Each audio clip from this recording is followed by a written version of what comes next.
It's official, Doyle. We do have a peace agreement in the Middle East. It is official, Paul. It's nothing short of astonishing. It happened in the laconic, dry kind of way that diplomatic agreements finally come together with a couple of stiff, rather formal letters. But what was so arresting about them on the printed page was that very stiffness. Dear Mr. Prime Minister, from Yasser Arafat. And in return, Dear Mr. Chairman, from Yitzak Rabin, the Prime Minister of Israel. And with that, it was as if the floodgates of history had opened a little bit. We had just a rush of events. People in the foreign policy community and in the Middle East are still trying to catch their breath a little bit. President Clinton announced that the United States would resume its talks with the PLO, and in fact, only hours later, an American diplomat in Tunis met with PLO officials there, and a few hours after that, the PLO's chief representative in Washington was received at the State Department as the representative of a legitimate foreign power. We then got the news that Jordan, next to Israel, has wrapped up its agreement and is ready to go with that one immediately after the signature of the PLO one. And finally, the White House is busy organizing a grand hoopla on the South Lawn. They began it as a modest affair with only about 1,000 guests.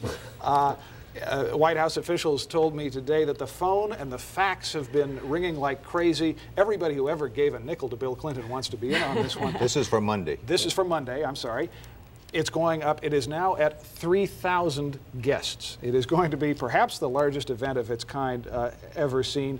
All of the former presidents and former secretaries of state have been invited. President Jimmy Carter is coming. And they'll sign the accords there, is that right? And at that point, the foreign minister of Israel, Shimon Peres, and the, let's call him the foreign minister of the PLO, a man named Mahmoud Abbas, will sign an accord that commits Israel to give the PLO control over the Gaza Strip and the city of Jericho almost immediately, and then a general withdrawal from the West Bank over a period of time. Doyle, what's the U.S. role in the Middle East now that we've got this agreement? Well, it's interesting that both sides agreed they wanted to come to Washington to sign this. You know, when this first happened, we all noticed the fact that the United States hadn't negotiated this thing. In fact, some of the parties were saying it worked better because the United States wasn't in the middle of it.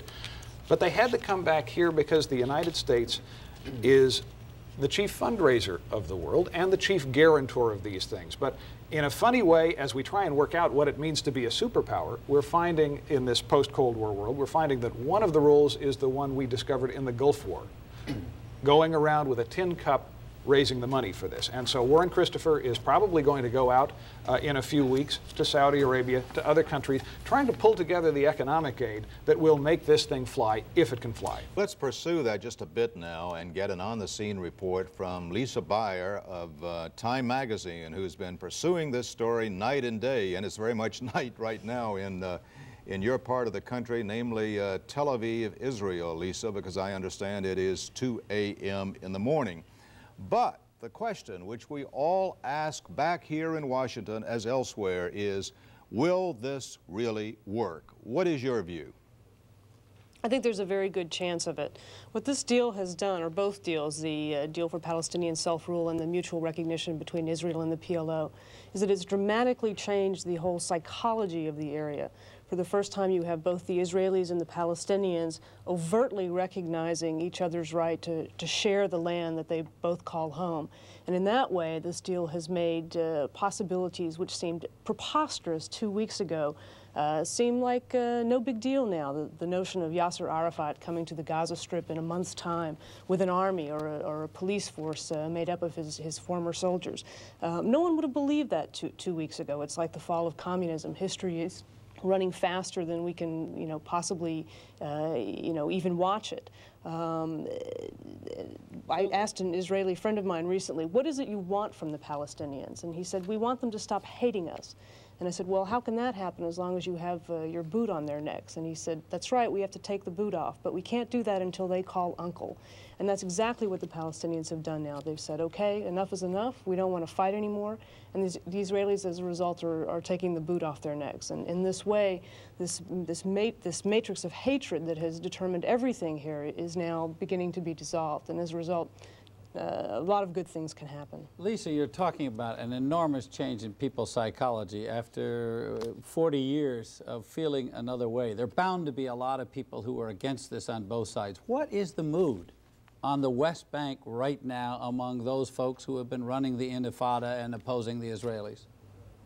Well, on both sides, there is a very significant and strong minority that are dead set against this accord and are making a lot of noise and will probably continue to do what they can to sabotage the deal. But I would say overall, if you look at the mainstream in both the Palestinian and Israeli community, there's a great deal of positive sentiment. There's no jubilation, exuberance. You don't see dancing in the street. But there's a kind of a sense of more subdued joy. You find it even when you talk to telephone operators or when you buy a newspaper from a kiosk.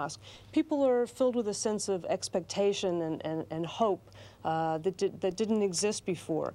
We spoke today with the Israeli author David Grossman and asked him this question, and he said, you know, in Psalms it says we must be fearfully happy.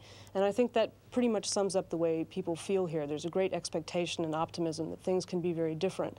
But at the same time, people know that this can also go very bad. They recognize that it's a leap of faith. And when you take a leap, sometimes you fall.